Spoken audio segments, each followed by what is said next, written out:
Hebrews chapter 11 and verses 17 to 19. So let's get started. Bradley, are you okay to read that for us? Yeah. Thanks. By faith, Abraham, when he was tried, offered up Isaac, and he that had received the promises offered up his only begotten son, of whom it was said, that in Isaac shall thy seed be called, according that God was able to raise him up even from the dead, from whence also he received him in a figure. Great, thank you very much. I'll be honest with you, we're not going to drill down too much on the life of Abraham tonight, nor on this particular account of him offering up Isaac. Interesting, by the way, that it says he offered him up, because he didn't really, did he? He wasn't actually sacrificed. But actually he good as did.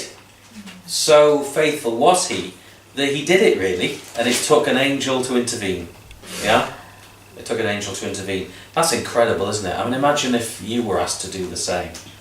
The first response might be, well, I can't imagine how you would articulate that, but it is pretty odd, isn't it? Almost crazy certainly to people who don't know our God, that such a thing should be asked. But of course, it wasn't God's intention that Isaac should be literally sacrificed. This was a test of faith. Yeah, this was a test of faith. That's what this is about. It's not about God getting Abraham to kill his only begotten son, his one and only son. As that Greek monogenes, I think that's how you pronounce it, is sometimes translated one and only. Okay, so let's stick with the theme, faith. And I wonder what you think of this question. How would you answer this? How much faith do you have? How much faith do you have? Okay, the answer to this question is as follows, I think, alright? Because you can't actually quantify it, can you? It's not like you stick it on a scale and you've got so many grams of faith. But what do you think to this as a response? How is it possible to gauge our level of faith unless it is tested? Unless it's tested. That's how you find out, isn't it? How much faith you've got. Yeah. Indeed, how is it possible for faith to grow unless it is tested? Yeah? People can say, well, I've got this kind of faith and I'll be, I believe in God. That's easy, isn't it, really? But what are you like in the thick of it? When the tough gets tough, as they say. And it will get tough, absolutely. It's the lot of a Christian to go through trial. Not just, any old trial, but check this out. We know the verse, but I want to look at it together because this describes the kind of trial, testing that we may go through. I've not told you where to go. 1 Peter chapter 1.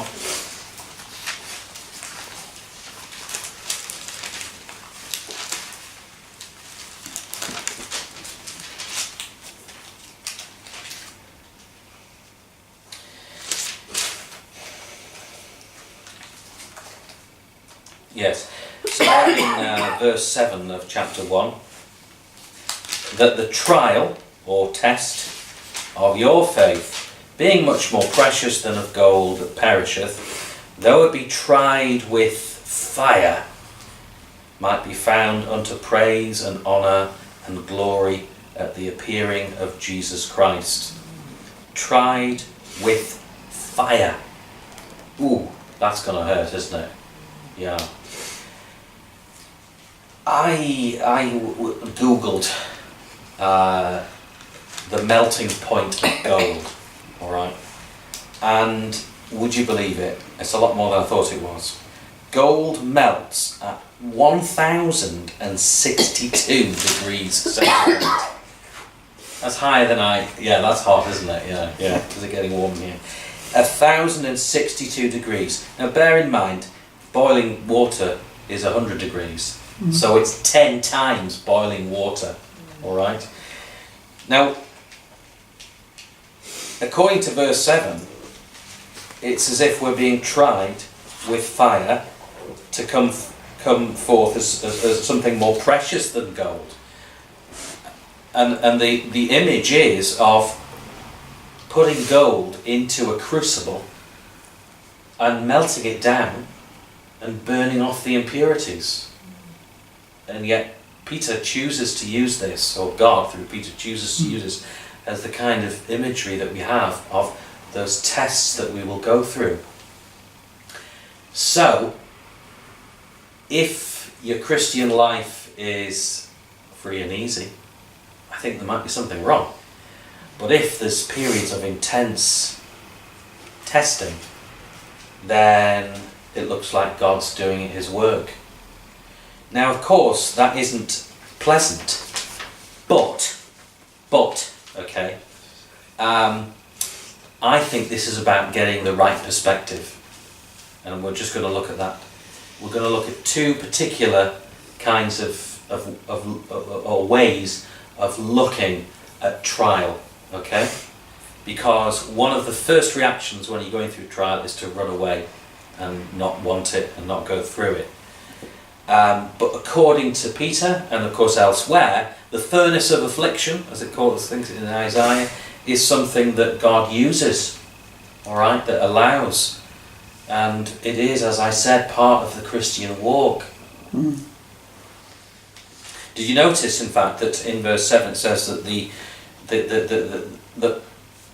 the trial of your faith is much more precious than gold, because of course gold perishes.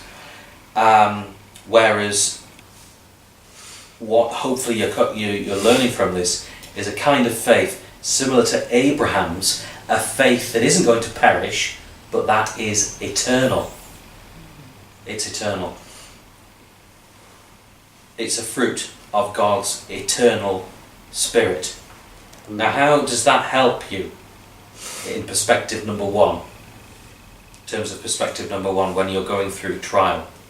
Well, perspective for a Christian isn't horizontal. It shouldn't be horizontal.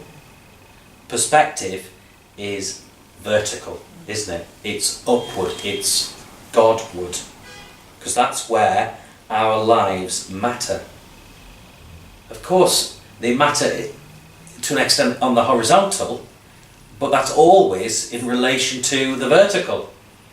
Why? Because it's the vertical that's eternal. This life is transient. It's like a, well, what does the scripture say? It's like a mist, or just dissipates and it's gone. Suddenly it's gone. But what matters is the vertical, because the kingdom which reigns now is reigning from above, and that's where we hope to journey to. Okay, so how is that going to help you? It's going to help you when you realise that even though a test is unpleasant, you are forging something eternal that you will carry on forever. Do you see that? It's going to go on beyond the veil into eternity. The stuff that's going on for you now is not pleasant, granted. It can be very, very hard. But look at what will come from it, and that you'll take with you as a result, is this eternal value that is faith and whatever other character that is godly.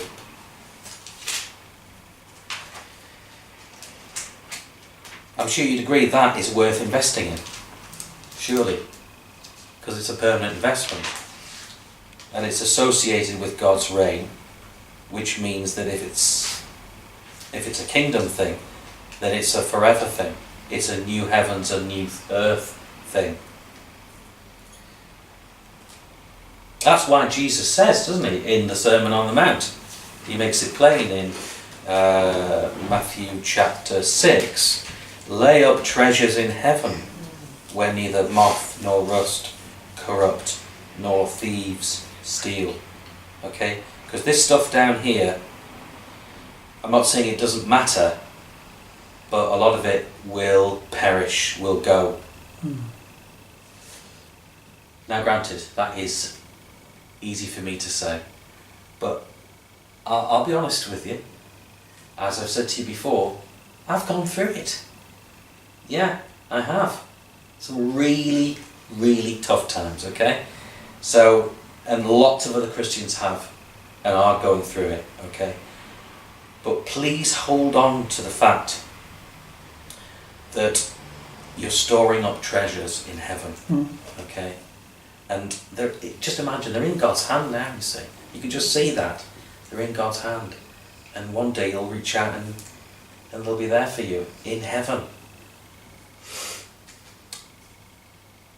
Okay, now perspective number 2 is in Hebrews, and I think this is wonderful, okay?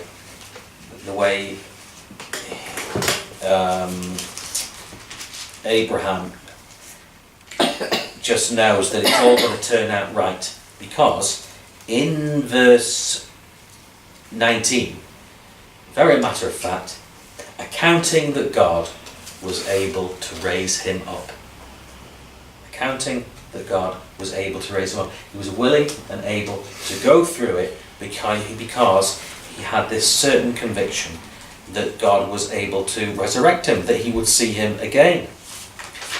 I was looking up about fears and trial and all of that, and a lot of our fears are about illness, they're about loss, they're about dying, and they're about death. Okay?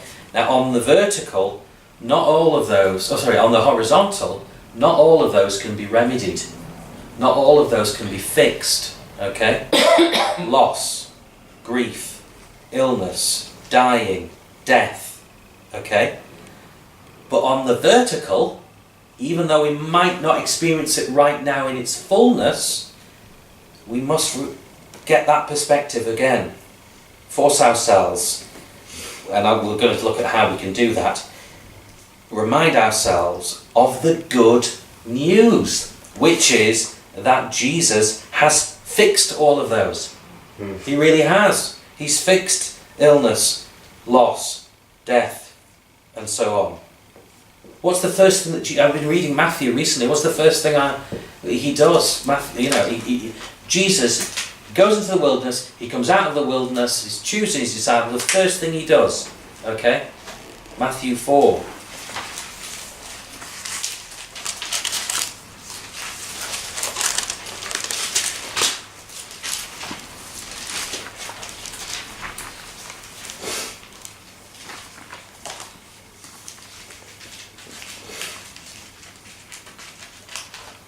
And Jesus went about all Galilee, teaching in their synagogues and preaching the gospel of the kingdom and healing all manner of sickness and all manner of disease among the people. Verse 24, and his fame went throughout all Syria, and they brought unto him all sick people that were taken with divers diseases and torments, and those which were possessed with devils, and those which were lunatic, and those that had the palsy, and he healed them. I just wanted to read verse 24 because I love that expression, divers diseases. I mean, it covers everything, you see. So whatever your ailment is, whatever your sickness is, it's covered. Alright? Physical, mental. Now, modern medical science has done wonders, and it's right to seek help. Absolutely. Don't be silly and just think, well, I won't get this bone set that I've broken, or this operation that I need, or this help with, depression or anxiety or whatever. You need to seek out help in accordance with God's will, and there'll be some level of relief. There may be, okay, on the horizontal. But in the vertical, this is perspective number 2. You have hope. You have hope. And the hope is, it will end. You will overcome. It will be solved. There will be resolution. Even if, honestly, this relief isn't going to come fully, and sometimes it won't, okay? But you will be better. And I'll tell you how I know this, because Revelation 21. Let's look at it. And isn't that what we need sometimes? Just hope to get through.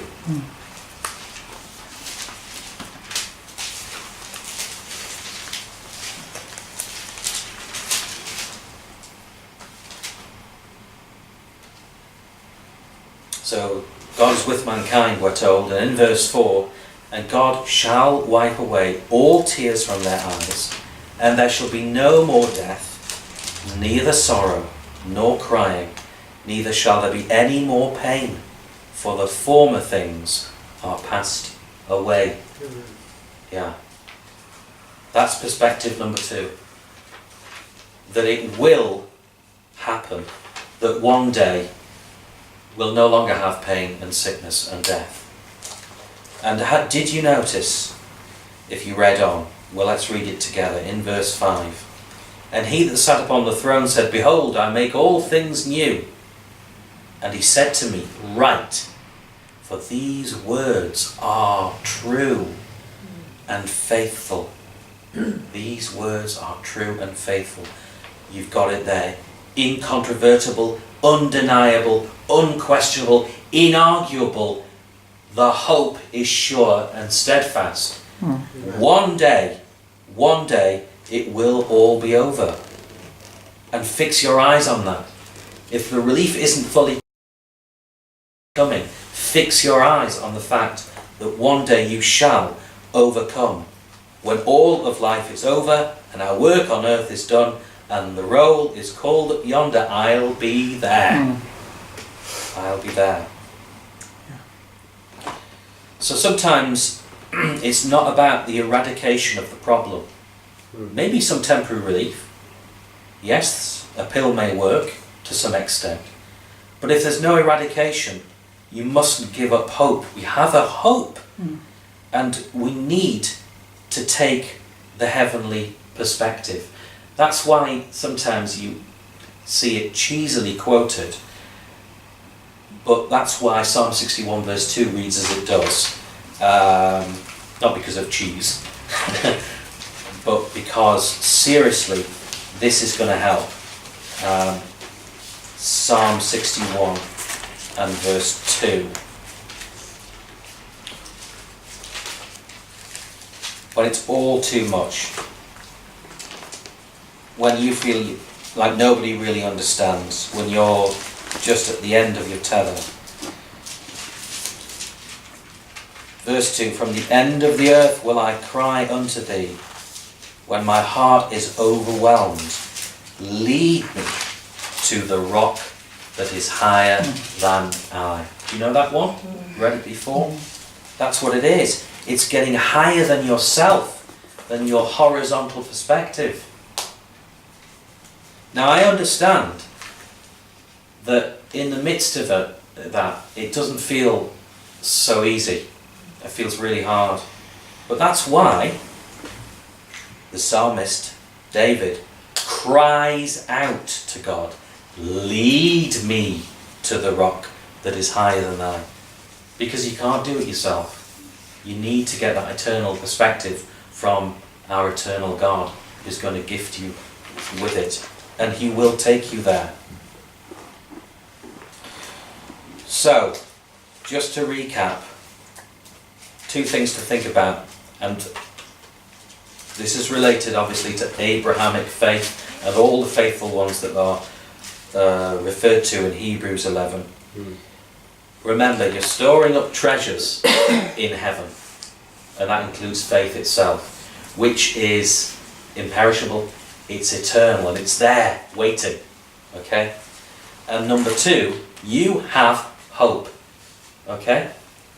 You might not get everything resolved in this life, but you have a hope that it will end and that you'll be in bliss in eternity and it'll all come right. It will. Honestly, it will, because the Bible tells you so, because God is faithful and true to his word, because we have an anchor for the soul, sure and steadfast. And guess where it enters? It enters behind the curtain. That is, it's in eternity with God. If you're out in a boat and you throw that anchor overboard, yeah, and the waves and the wind buffet that boat, you're glad of the anchor. You're not trying to swim down there and seeing, is the anchor there or not? Of course you know the anchor's there because it's keeping you, okay? And it's the same with God. The anchor is there, okay? You might not see it, but it is, and it will keep you, and it leads, as you follow the rope down, if you did, to eternity with him. Sure and steadfast for the soul. So just something to really think about. And know that numbers of people in this fellowship have gone through trial and are going through trial. Some of us going through individual trials at the same time. I include myself in that. Alright? Yeah. It's not always easy for me to come up with this when I'm actually going through a trial myself, which I am at the moment. Okay? It's hard, but I believe it, okay? I believe it, and please don't give up. Just, go to God. He really is there for you. He really is. And that's where it counts. That's where it counts. When all is said and done.